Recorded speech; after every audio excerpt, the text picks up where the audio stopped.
On 12th of November, the EU's next foreign policy chief, Kaja Kallas, threatened China must face higher costs. It looks like the EU is itching to kick off Trump's trade war too with China, even before he's back in the White House. But here's the catch. China now has more economic allies than it did in 2016, and the latest official data shows China's fundamental industries are too rich to collapse. From China's perspective, the EU's threat is downright laughable.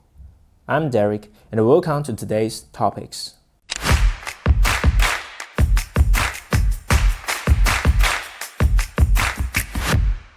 After Donald Trump's victory, the EU is panicking over his American First administration. In a bid to get Trump to go easy on Europe, they seem eager to use China as a bargain chip, and Kaja Kallas is one of them. But China now has stronger industrials and more economic allies than it did in 2016. Such a threat is completely laughable.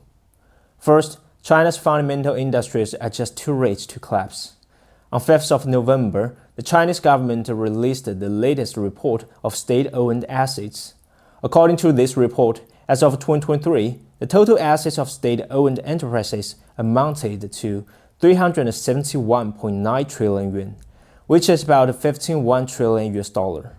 Back in 2017, when Trump began his first term, this figure was just 25 trillion US. If Trump could not take down China 8 years ago, how can the EU possibly believe he will succeed today, when China is literally twice as wealthy? Notably, these assets are primarily concentrated in public services, such as communications, mining, transportation, and energy. By boosting countries' self-resilience in these key sectors, the Chinese government has significantly reduced costs for domestic manufacturers. For instance, on 30th of November, China completed the world's biggest million-kilowatt offshore PV farm, capable of generating 1.78 billion kilowatt-hours of electricity annually, which is enough to power 2.67 million people for a year. With lower costs, it's no wonder that made-in-China products can offer competitive prices while steadily improving in quality. Since the fundamental competitiveness is from these state-owned assets that rely on 0% foreign investment, the EU's threat is just noise to China. Second, thanks to Biden's spamming over 16,000 failed sanctions on Russia, China has stepped in as the perfect trading partner of the past 2 years. At the 2024 BRICS Summit, China and Russia signaled deeper cooperation on energy and financial aspects. Moreover, Biden's sanctions have even pushed Russia toward developing a mutual defense treaty with North Korea, effectively easing China's security burden in Northeast Asia. Well, for the US, the Washington Post tried to spin the narrative that Trump still has a good personal friendship with Putin, falsely claiming that they had a phone conversation on 7th of November. However, on 11th, Russia's spokesperson denied this report and highlighted that Putin had no specific plans to speak to Trump. Apart from Russia, China has gained more friends in the Global South through its Belt and Road Initiative.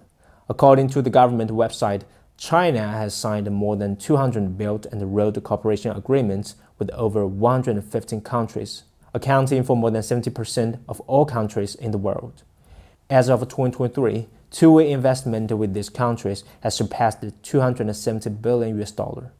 In addition, Switzerland, Poland, Italy, and other 7 EU members are also part of China's BRI. This has left some in China wondering whether Kaja Kallas is trying to help the United States to divide the EU.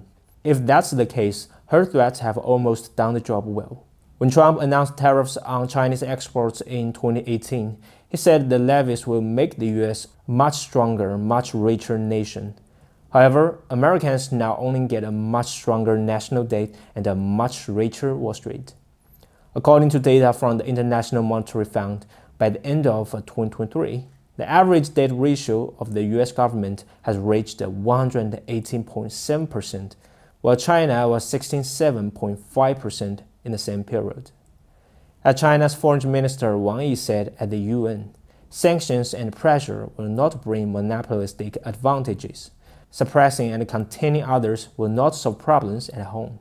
Compared to China, people in the EU are facing higher costs of their gas, food, and healthcare bills, but Kashikalas choose to turn a blind eye to it.